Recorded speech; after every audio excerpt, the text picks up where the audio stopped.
Bonjour les amis, bonjour la famille, bonjour public. J'aimerais aborder un sujet intéressant aujourd'hui. La dernière fois, on a fait une réunion notamment avec des camarades sur le sujet jeunesse. Donc la jeunesse 16-30 ans. On va prendre cette fourchette-là.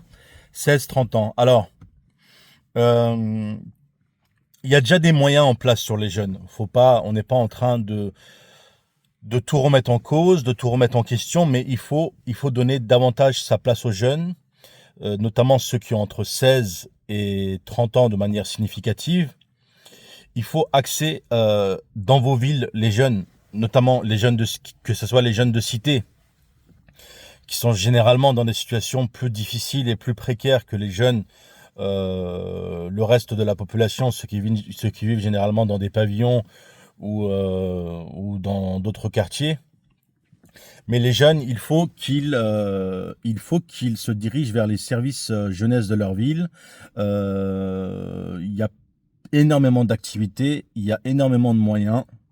Moi, je suis dans la commune de Livry-Gargan, il y a un service jeunesse, il y a un pass jeunesse, il y a un forum des jeunes, euh, il y a une mission locale. Dans toutes les villes, je pense que c'est à peu près la même structure. Notamment, surtout, je me focalise sur l'Île-de-France. Nos jeunes doivent être considérés.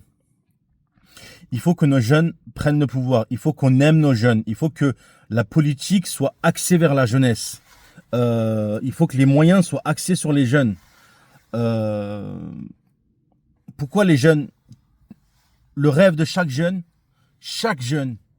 son rêve, c'est de se marier, d'avoir un travail, d'avoir une maison, d'avoir une voiture. Aujourd'hui, très peu de jeunes peuvent se payer ça à la sortie de leurs études. Très peu de jeunes peuvent tout de suite s'acheter une maison, tout de suite se marier, tout de suite fonder une famille, tout de suite avoir des enfants. L'âge est de plus en plus retardé. On voit des adultes qui ont 40 ans et qui vivent encore au foyer familial, 35 ans, 40 ans, voire plus, qui vivent toujours chez maman, papa. Donc, je pense qu'il y a un fossé énorme. J'en avais parlé lors d'une intervention, un fossé énorme entre l'école et le monde professionnel. Les valeurs qu'il y a à l'école et les valeurs qu'il y a dans le monde professionnel. À l'école, il y a de l'immatérialisme. À l'école, il y a la tolérance à l'échec. Dans le monde professionnel, c'est le capitalisme qui domine et il n'y a pratiquement pas de tolérance à l'erreur. Donc, il faut une transition. Il y a la transition, c'est quoi? C'est l'alternance. Donc, il faut mettre la pâtée sur l'alternance, mettre tous les moyens sur l'alternance, plus de moyens. S'il faut mettre des milliards sur l'alternance, former les jeunes en alternance et augmenter les salaires de l'alternance. Le salaire minimum en alternance devrait être de 1500 euros. Je dis bien de 1500 euros. Pour 3 jours en entreprise, 2 jours à l'école. Et pour nos jeunes, je le répète, il faut minimum que nos jeunes valident un bac plus 2. De nos jours, si vous n'avez pas un bac plus 2, par exemple, typiquement, le diplôme exemplaire que je trouve exemplaire, c'est le BTS, brevet de technicien supérieur. C'est un diplôme exemplaire. Il y en a dans tous les domaines. Il y en a dans le transport, il y en a dans la comptabilité, il y en a dans la banque, dans énormément de BTS. Donc le minimum, le bac plus 2. J'ai été un élève très sérieux, mais j'étais pas forcément extrêmement intelligent. Euh, c'est vrai que je mettais un peu de temps à m'adapter au début, mais après, quand j'étais dans le bain, j'étais très actif, très intelligent, très érudit.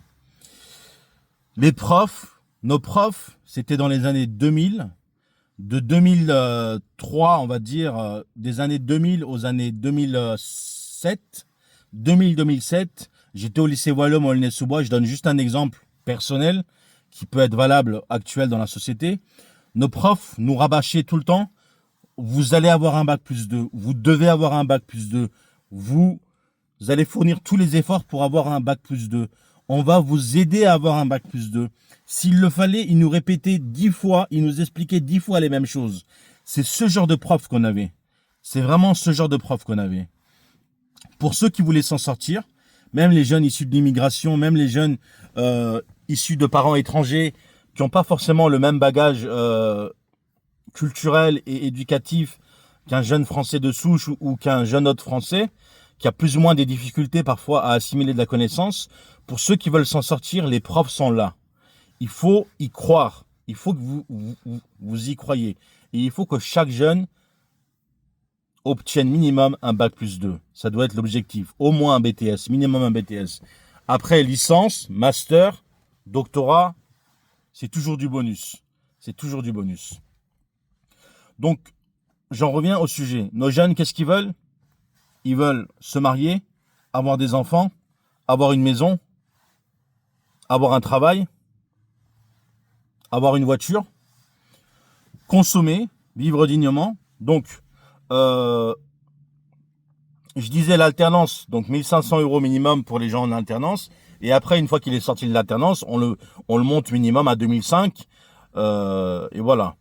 Donc, pour la question, je vais aborder les sujets un par un. Je vais essayer d'être rapide. La maison, coup de pouce encore pour les jeunes, pour qu'ils puissent accéder à un logement, que ce soit un appartement ou une maison. Dans l'éducation, dans la formation, il faut encourager le mariage.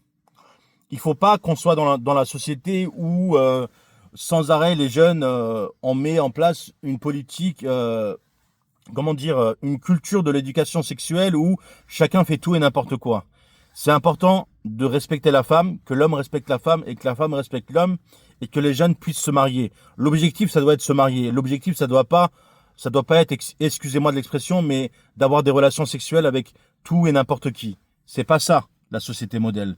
La société modèle, quand on est bien éduqué, quand on sait ce que c'est une sœur, quand on sait ce que c'est qu'un frère, on considère aussi comme sœur et comme frère les personnes qui sont pas forcément de notre famille et on les respecte. Voilà, quand on les respecte, c'est quoi l'objectif? C'est de se marier et d'avoir des enfants. Donc il faut éduquer nos jeunes dans ce sens. Il faut une éducation dans ce sens. Il faut que la société soit axée dans cette démarche. J'ai parlé du logement, j'ai parlé du mariage. L'emploi. Maintenant, l'emploi, on a vu, j'en ai parlé, mettre en place un système d'alternance à 1500 € et ensuite passer sur un bon salaire au minimum 2500 €. Ça fait que si on est en couple, on est à 5000 € et on peut amplement se payer une maison, même sur Paris, à 350 000, 400 000 € minimum, les pavillons avec 4 pièces, 5 pièces. Donc c'est ça l'objectif. Voilà. Après, il faut aussi, dans les formations des patrons, des dirigeants d'entreprise, on sait que c'est les entreprises qui sont les maîtres de l'économie. On sait que c'est les entreprises qui emploient, que ce soit l'État, l'administration publique qui emploie des millions de salariés ou les entreprises privées qui emploient des millions de salariés. Il faut éduquer, former nos adultes pour leur faire comprendre que l'avenir est dans la jeunesse. Et il faut que les jeunes, on leur donne plus de pouvoir, pour qu'on leur donne plus de moyens. Je l'ai vécu personnellement dans une entreprise. J'avais 3 alternants. Il y avait 3 alternants dans l'entreprise. Quand on leur augmentait leur salaire et quand on leur confiait des responsabilités, ils étaient aussi performants que quelqu'un qui était là à temps plein. Ils faisaient le même travail que quelqu'un qui était là à temps plein, pratiquement le même travail. Ils étaient motivés. Le fait qu'ils soient en alternance, toujours dans la formation, ils avaient les dernières idées concernant le monde de l'entreprise, les dernières idées novatrices, les dernières technologies que leurs professeurs leur enseignaient. Donc ils étaient vraiment ils étaient actualisés au niveau à tous les niveaux. Donc voilà. Donc ce que je veux dire par là, je vais clôturer comme ça. Les jeunes, c'est le centre. Les jeunes, c'est le modèle. Le jeune, aujourd'hui, je vais finir là-dessus. Je pense que ça fera 10 minutes d'enregistrement. Le jeune, il faut qu'il ait sa place en France et qu'il soit conscient de sa place dans le monde, de la place de la France, de la place de l'Europe dans le monde. Un jeune ne peut pas se focaliser uniquement sur la France. Un jeune, il faut qu'il apprenne à rencontrer un Brésilien, voir ce qui se passe au Brésil. Il faut qu'il apprenne à rencontrer un Indien, voir comment ça se passe en Inde. Il faut qu'il apprenne à rencontrer un Chinois, voir comment ça se passe en Chine. L'éducation en Chine, l'éducation en Inde, l'éducation au Brésil, l'éducation en Afrique. Il faut qu'il s'intéresse au monde. Pour s'intéresser au monde, il faut qu'il voyage plus ou moins. Donc, encourager notamment les jeunes du monde, les jeunes de la majorité des grands pays, déjà si on fait ça avec les grands pays tels que le Brésil, l'Inde, la Chine, le Congo, permettre aux jeunes du monde de se connaître, de fraterniser.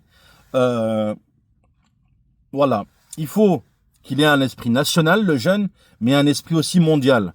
On ne peut pas le priver de son esprit mondial et on peut ni le priver de son esprit national, lui donner une vision mondiale au détriment d'une vision nationale. Il faut qu'il ait ces deux visions. Il faut qu'il soit à la fois patriote et il faut qu'il soit à la fois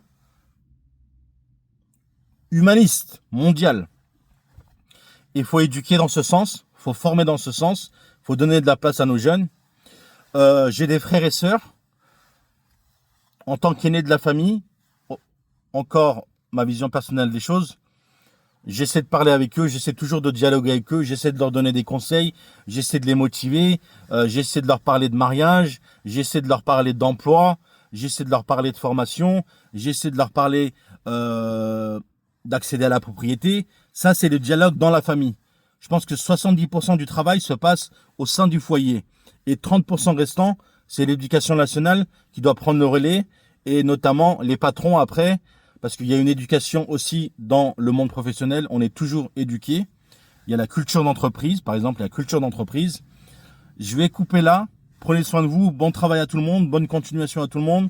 Bon courage à tous nos patrons. Persévérance. Il faut y croire. Il faut y croire. Il faut y croire. Il faut y croire. Bisous. Prenez soin de vous. Bon travail à tout le monde. Et bon courage à tout le monde.